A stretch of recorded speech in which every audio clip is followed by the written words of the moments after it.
I support forcing insurance companies to cover pre-existing conditions. Oh, and Governor Rick Scott says the government should be involved in protecting people with pre-existing health conditions. There's something you should know. The government involvement in health care is ridiculous. Now, for months, we've examined campaign ads from both sides, comparing the candidates' promises to what they've actually done. And we close this cycle with the governor who now claims he wants to defend what he spent the past 8 years trying to destroy. We're not going to implement Obamacare in Florida.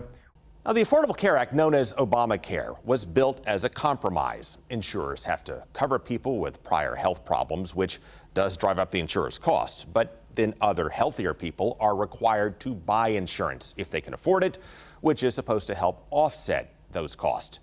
This is what Rick Scott built his brand on fighting. Well, the first thing we're going to do is we're going to work tirelessly to make sure this gets repealed. But at times, he has also made it sound as if he was open to it by saying one thing and then doing the opposite. I cannot in good conscience deny Floridians that needed access to health care. We're not going to implement that. We just can't afford it. For example, when the Supreme Court let states decide if they want to use federal money to expand Medicaid, Governor Scott told us he'd take a few weeks to study that. Whether we can afford to expand Medicaid, but we'll be looking at that over the next few weeks as we look at that opinion. Then later that same day, he told our colleagues in New York he had already decided to block it. We're not going to implement Obamacare in Florida. How and why did you change your mind on that? Oh, I didn't change my mind at all. We'll be looking at that over the next few weeks.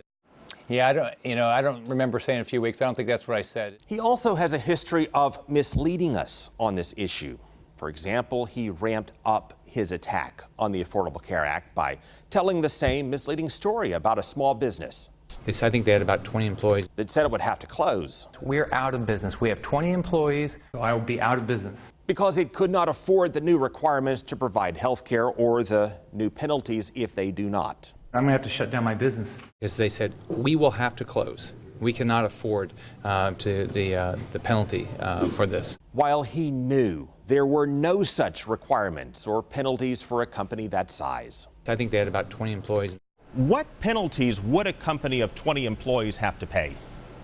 Well, as you know, the law today would only cover companies with 50. And then, as polls showed, more people wanted that federal money to expand Medicaid under Obamacare. And as Scott geared up for re-election, he said he was actually for expanding it, despite his long and very recent history of opposing it. Expanding access to Medicaid services for 3 years is a compassionate, common sense step forward. He cited the struggles of his recently departed mother and said this one is personal for him. And the media ran with it. Rick Scott has gone from trying to erase the president's health care law to embracing one of its key provisions. Then after he won, he took it all back and continued to fight Democrat and Republican efforts to expand Medicaid through Obamacare. I'm not going to stand in the way. I'm not going to support it. Then Scott found a powerful ally in his quest to dismantle all of the Affordable Care Act across the nation with the rise of Donald Trump. I think it's time that we rally around Trump. He criticized fellow Republicans for not standing with Trump when the Republican race was still going. But this anti-Trump effort doesn't make any sense to me. Now, are you rebranding in the Trump mold? Oh, absolutely. Then he said he helped President Trump craft his plan to repeal Obamacare, which wound up weakening protections for pre-existing conditions, which then tanked in the polls, prompting President Trump to call his own plan both well-crafted and mean. What we have is something very, very incredibly well-crafted. Mean, that was my term. And after the final version to repeal and replace failed by one vote in the Senate, President Trump publicly recruited Rick Scott to try to flip one seat in the Senate.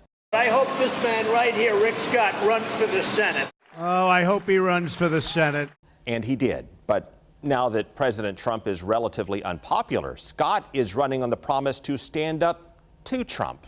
And when I disagree, I have the courage to say so. And now that Fox News polling shows opinion has shifted and the Affordable Care Act is more popular now than ever, and Kaiser found it to be the biggest issue in the midterm races, and protections for pre-existing conditions are particularly popular Well, Scott is once again changing his tune. I want to tell you about a family with a pre-existing health condition. Once again citing the struggles of his family. That was my family growing up. And once again saying this one is personal. I support forcing insurance companies to cover pre-existing conditions. Now, we can't fact check what politicians say they will do. That always remains to be seen. But we can and do compare it to what they have done for perspective. I think Congress has to understand that they got elected to repeal and replace Obamacare. And on this one, the governor has a history of saying one thing and then doing the other.